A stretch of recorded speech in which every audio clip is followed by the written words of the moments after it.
EPS 95 పెన్షన్దారులకు కనీస pension 9,000 చెల్లించాలని steel plant employees union CITU అధ్యక్షులు యు. రామస్వామి డిమాండ్ చేశారండి. All pensioners and retired persons association ఆధ్వర్యంలో హౌసింగ్ బోర్డు కాలనీలో ఆదివారం సమావేశం నిర్వహించారు. ఈ సమావేశానికి ముఖ్య అతిథిగా రామస్వామి హాజరై మాట్లాడుతూ కనీస పెన్షన్ పెరిగి నేటికి 12 ఏళ్లు అయిందని, నేటికి అమలు కావడం లేదని తెలిపారు. కేంద్ర ప్రభుత్వం కక్ష సాధింపు చర్యలకు పాల్పడుతుందన్నారు. పబ్లిక్ సెక్టర్ కంపెనీలో 30 సంవత్సరాలు పనిచేసిన కార్మికులకు చాలా తక్కువ పెన్షన్ చెల్లిస్తున్నారని విమర్శించారు. కనీస పెన్షన్ 9,000, దానికి అనుగుణంగా డీఏ కూడా ఇవ్వాలని, భార్యాభర్తలకు మెడికల్ సౌకర్యం కల్పించాలని కోరారు. ఏఐటియుసి నాయకులు రమణమూర్తి మాట్లాడుతూ స్టీల్ ప్లాంట్లో రిటైర్డ్ అయిన ఎంప్లాయీస్ మెడికల్ ఇన్సూరెన్స్ పాత పద్ధతిని కొనసాగించాలని కోరారు.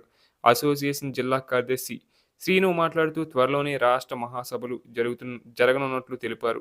భార్యాభర్తలకు మెడికల్ సౌకర్యం, తెల్ల రేషన్ కార్డులు డిమాండ్ల సాధన కోసం కృషి చేస్తున్నట్లు చెప్పారు. ఈ కార్యక్రమంలో అసోసియేషన్ జిల్లా అధ్యక్షులు కె దినాబంద్, నమ్మి అప్పలనాయుడు, పులి గురప్ప, వెంకటేశ్వరరావు, వెంకట్రావు, ఎన్వి రమణ, లక్ష్మీనాయుడు తదితర ముఖ్య నాయకులు పాల్గొన్నారు. అలాగే మరోవైపు రిటైర్డ్ ఉద్యోగులకు నష్టం కలిగించి వాలిడేషన్ యాక్ట్ 2025ను రద్దు చేయాలని, తమ సమస్యలను వెంటనే పరిష్కరించాలని డిమాండ్ చేస్తూ భద్రాద్రి కొత్తగూడెం జిల్లా వ్యాప్తంగా ఆయా మండల తహసీల్దార్ కార్యాలయాల ఎదుట రిటైర్డ్ ఉద్యోగులు బుధవారం ధర్నాలు చేశారు.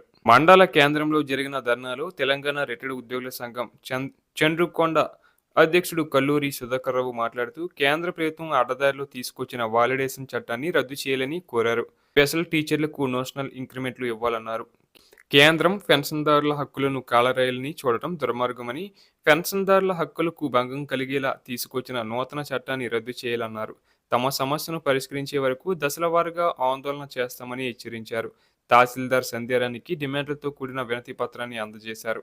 రామకృష్ణమాచారి, మస్తాన్, పులి సత్యం, పద్మావతి పాల్గొన్నారు. అలాగే ఇల్లెందులో పెన్షనర్ భవన్ నుంచి తహసీల్దార్ కార్యాలయం వరకు రిటైర్డ్ ఉద్యోగులు పెన్షనర్ సంఘాల జాయింట్ యాక్షన్ కమిటీ ఆధ్వర్యంలో ర్యాలీగా వచ్చి తహసీల్దార్ రవికుమార్కు కూడా వినతి పత్రం అందజేయడం జరిగింది.